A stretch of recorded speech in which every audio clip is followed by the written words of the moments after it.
Hi students, कैसे हैं आप। स्वागत है आपका क्लास में। हम लेकर के आए हैं आज अध्याय नंबर 1 रंग बिरंगी तितली। बहुत ही सुंदर ये आपकी एक कविता है जो शुरू करती है आपकी किताब को। और जितने भी किताबें शुरू की जाती हैं हिंदी में, उनमें सबसे पहले कोई प्रार्थना होती है या कोई कविता होती है प्यारे बच्चों। तो यहाँ पर रंग बिरंगी तितली ये एक कविता है और तितलियों के इसमें क्रियाकलाप को दर्शाती है, उनके स्वभाव को दर्शाती है और तितलियाँ किस किस तरह की हटकेलियाँ करती हैं वो सब आपको दिखाने जा रही है। ठीक है, शुरू करते हैं सारांश से। सारांश में पढ़ लेना चाहिए तो पता चलता है कि इसमें कहना क्या चाहता है कवि। ठीक है, प्रस्तुत कविता में रंग बिरंगी तितलियों का वर्णन किया गया है। अब देखिएगा, रंग बिरंगी जो तितलियां हैं उनका वर्णन किया गया। और जो तितलियां होती हैं वो कब दिखाई देती हैं आपको? ये आपको सबसे ज़्यादा बसंत ऋतु में दिखाई देती हैं प्यारे बच्चों। सर्दी जा रही होती हैं, गर्मी आ रही होती हैं, उस बीच का जो मौसम बनता है जब पेड़ों पर पत्तियां आती हैं, फूल आते हैं और फूल चारों तरफ फूल ही फूल हो जाते हैं, खेतों खलियानों में, बागों में, बगीचों में, तब तितलियां आपको बहुत नजर आती हैं प्यारे बच्चों। तो शुरुआत करते हैं तितली की एक कविता से। तो शुरू करते हैं। दूर देश से आई तितली चंचल पंख हिलाती। अब देखिए, दूर देश से आई तितली, इसको देखा और हमने माना कि ये दूर देश से चलकर आई है तितली।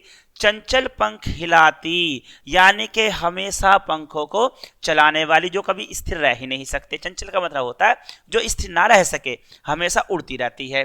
ठीक है, फूल फूल पर कली कली पर इतराती इठलाती तितली। और जब फूल फूल पर जाती है, फूल फूल पर जाती है, कली कली पर जाती है और इतराती है, इठलाते, इठलाती का मतलब ही इतराता ही होता है प्यारे बच्चों।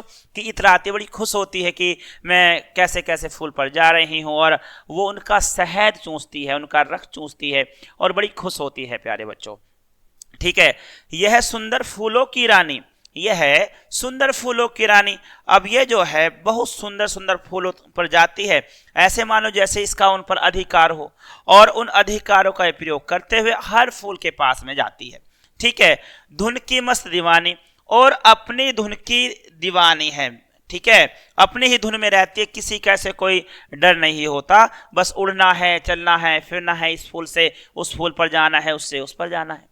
और खुद भी रंग बिरंगी होती है, फूल भी रंग बिरंगे होते हैं, जैसे फूल होते हैं वैसी खुद होती है प्यारे बच्चों। हरे भरे उपवन में आई, हरे भरे उपवन में आई करने को मनमानी। उपवन माने होता है प्यारे बच्चों बगीचा या उद्यान कह सकते हैं आप। ठीक है, तो बगीचे में या उद्यान में, या कह सकते हैं जहां पर बहुत सारे फूल लगे हुए हों, वहां पर क्या करने आई है? हरे भरे उपवन में आई करने को मनमानी, बिल्कुल अपने मन की करने आई है। उसका जो मन करेगा वो करेगी। ठीक है, नाचेगी, कूदेगी, खेलेगी, खाएगी, पिएगी और सो भी वहीं जाएगी। तो वो अपनी मनमानी करने के लिए यहाँ पर आई है प्यारे बच्चों। इसी के साथ आगे बढ़ते हैं। ठीक है, ये लीजिएगा।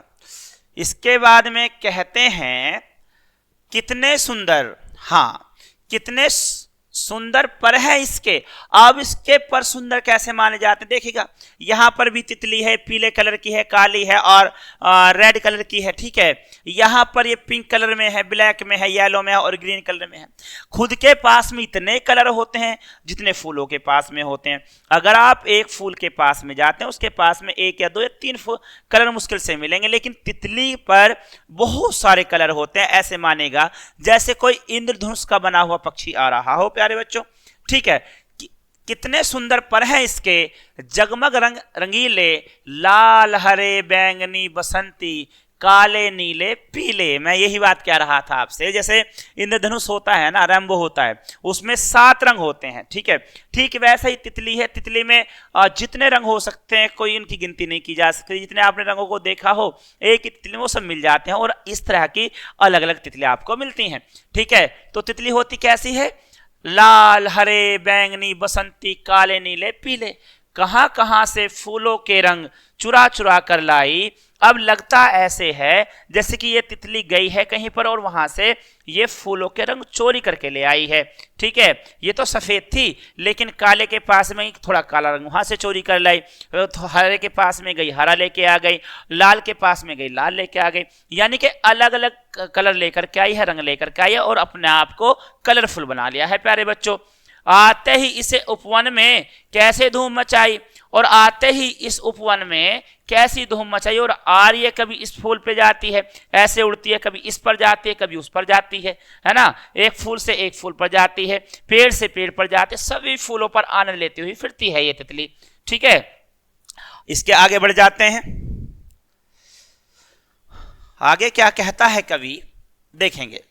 इसके साथ में डाल डाल पर पात पात पर, डाल डाल यानी कि जो डालियां होती हैं पेड़ की, पात पात माने होता है प्यारे बच्चों पत्ता पत्ता, है ना, जो पत्ता होते लीव्स होती हैं, है ना, कहते हैं ना डाल डाल और पात पात यानी डाली डाली और पत्ता पत्ता, पेड़ का जो पत्ता होता है।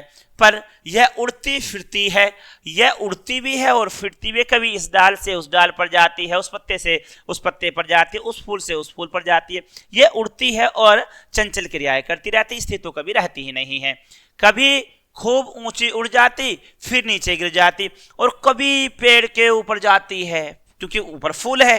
ठीक है, पहले ऊपर जाते हैं फिर नीचे अचानक से आ जाती है, क्योंकि जो धरातल पर फूल लगे हुए घास वास के रूप में छोटे पौधों पे लगे हुए उन पर भी जाती है, जो ऊंचाई पर लगे हैं उनके पास भी जाती है। तो कभी ऊपर जाती है और कभी नीचे लौट करके आती है।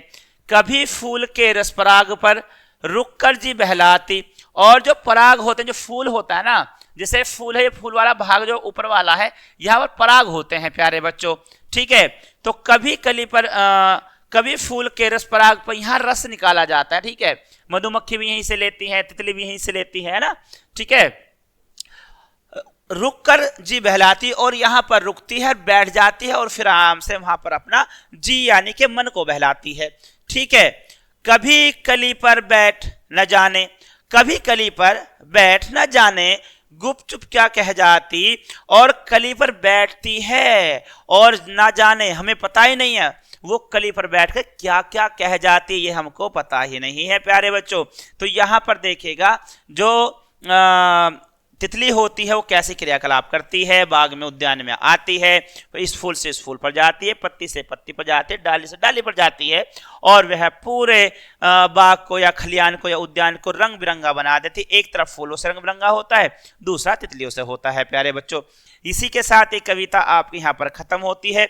निरंकार देव सेवक जी द्वारा यह रचना लिखी गई है, बहुत ही सुंदर रचना थी जो आपके मन को बहला रही थी। अब देखेगा यहाँ पर कहते हैं आगे, शब्द अर्थ की बात जरूर कर लें, क्योंकि अगर शब्द अर्थ आपको नहीं आ रहे हैं तो आप किसी भी कविता को सही से समझ नहीं पाएंगे। देखिएगा, चंचल, चंचल माने होता अस्थिर, यानी कि जो कभी रुके नहीं, जो हमेशा चलता रहे। दूसरा है उपवन, उपवन का मतलब होता है उद्यान, बाग, है ना, गार्डन कहते हैं आप जिसे। इसके बाद में आता है आपका सुंदर, सुंदर माने होता है खूबसूरत या रमणीय। ठीक है, इसके बाद में नंबर आता है इतराती, इतराती इठलाती, यानी कि ऐसी क्रियाएं करना कि बस मुझसे बड़ा कोई नहीं है। ठीक है, इसके बाद में पंख, पर माने होता है पर, किया इसके पर काट दिए जाए, यानी कि इसके पंख काट दिए जाएं। पर माने पंख होता है प्यारे बच्चों, उड़ने वाले पंख जो होते हैं जिनसे चिड़ियाएं उड़ती हैं, तितलियां उड़ती हैं। ठीक है, डाल माने होता है डाली, क्या होता है डाल माने डाली होता है। और इसके बाद आता है धुन, धुन, ये देखिए धुन होता है जब आप किसी को ढोलक है या फिर आपके पास में हारमोनियम है उसको बजाते हो तो उससे धुन निकलती है, तो धुन का मतलब होता है लगन से, तो वहां पर लगन है। ठीक है, और पात माने पत्ता। तो इसी के साथ में ये रचना आपकी यहाँ पर खत्म होती है। इसको आपने समझा और जाना। आप किताब उठाइएगा, अच्छे से पढ़िएगा, समझ में नहीं आता फिर से आप इसको आइएगा, वीडियो देखिएगा और अच्छे से समझिएगा। हम मिलते हैं अगली क्लास में, तब तक के लिए good luck, all the best.